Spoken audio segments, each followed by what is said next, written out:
Hi everyone, I'm Anupam Raj, first year PGPM student of IIM Trichy. This video is a part of Indian economy and policy curriculum of our PGP course. The purpose of this video is to talk about one of the hot topics currently, GST. It's going to be the biggest tax reform since independence. The one nation, one tax regime, which is going to be a reality in India soon. The flow of the video will be likewise.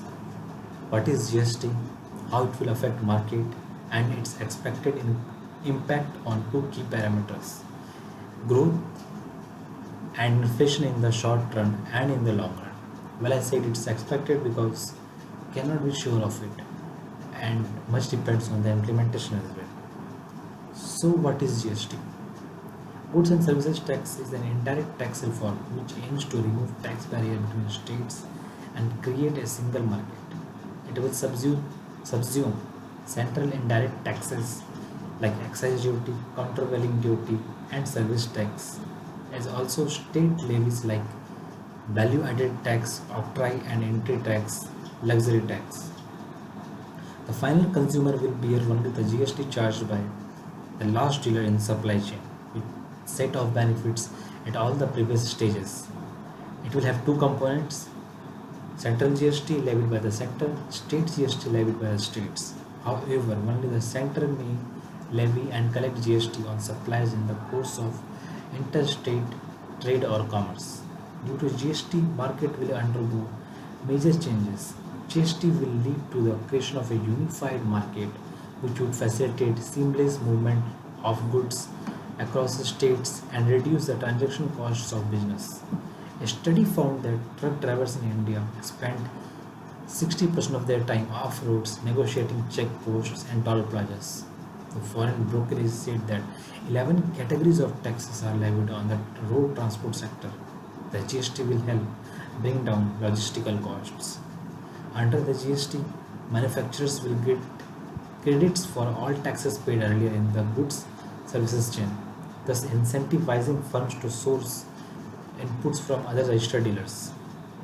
This could bring in additional revenues to the government, as the unorganized sector, which is not part of the value chain, would be drawn into the tax net. To claim input tax credit, each dealer has an incentive to request documentation from the dealer behind him in the value added tax chain. Thus, the new tax regime is seen as less intrusive, more self policing, hence, more effective way of reducing corruption. The supplier, because of the paper trail left by the GST, knows that his evasion will be more likely to be detected once his client is audited. Experts say that GST will improve tax compliance. Exports will become competitive as the GST regime will eliminate the cascading impact of taxes.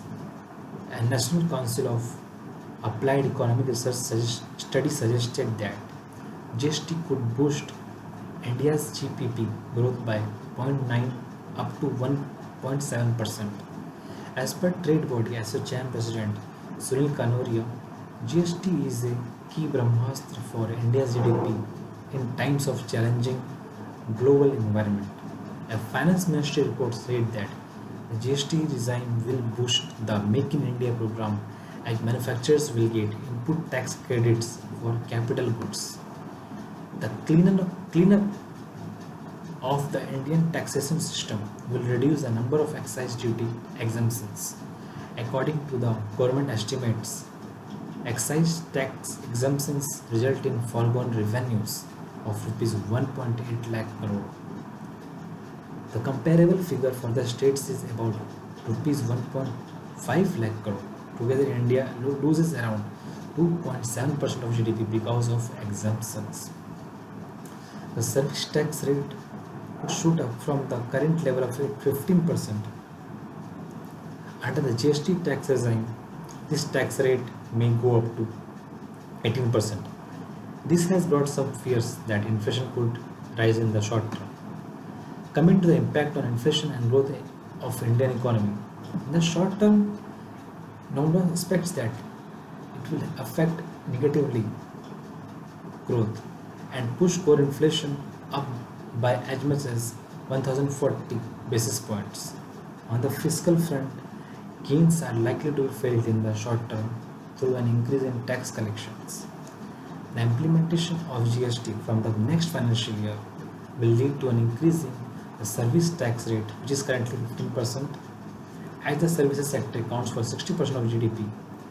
This increase to negatively impact consumption of discretionary services and in turn affect growth. On the flip side, though, consumption of goods could get a boost as taxes on goods are likely to be lowered from the current rates. This could boost manufacturing as well. But as manufacturing accounts for only 17% of GDP, the overall impact in the short term would be weaker consumption. However, the long-term impact on growth is very positive. The new indirect tax architecture, as Nomura says, would reduce inefficiencies in the interstate trade, lower logistical costs, boost investments, and reduce black money, thereby boosting productivity and growth in the long run. On inflation, Nomura expects GST will be mildly inflationary in the short term, pushing up core CPI based inflation by 10 to 40 basis points.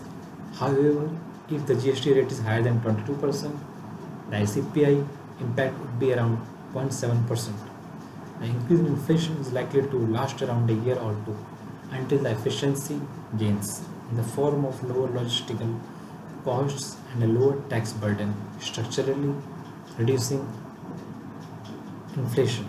On the fiscal front, Nomura expects gains to be made in the short term as well as on account of an increase in tax collection, though a revenue neutral rate would be fiscally neutral for both the center and states.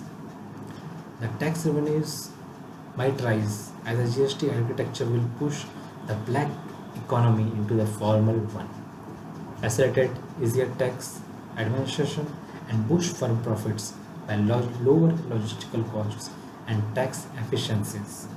So overall, I would say direct tax is better than several indirect taxes. It is more efficient than multiple tax rates and would widen current narrow tax base. Even a lower tax rate is possible. I hope this video helped you in understanding about GST and its impact. Thank you.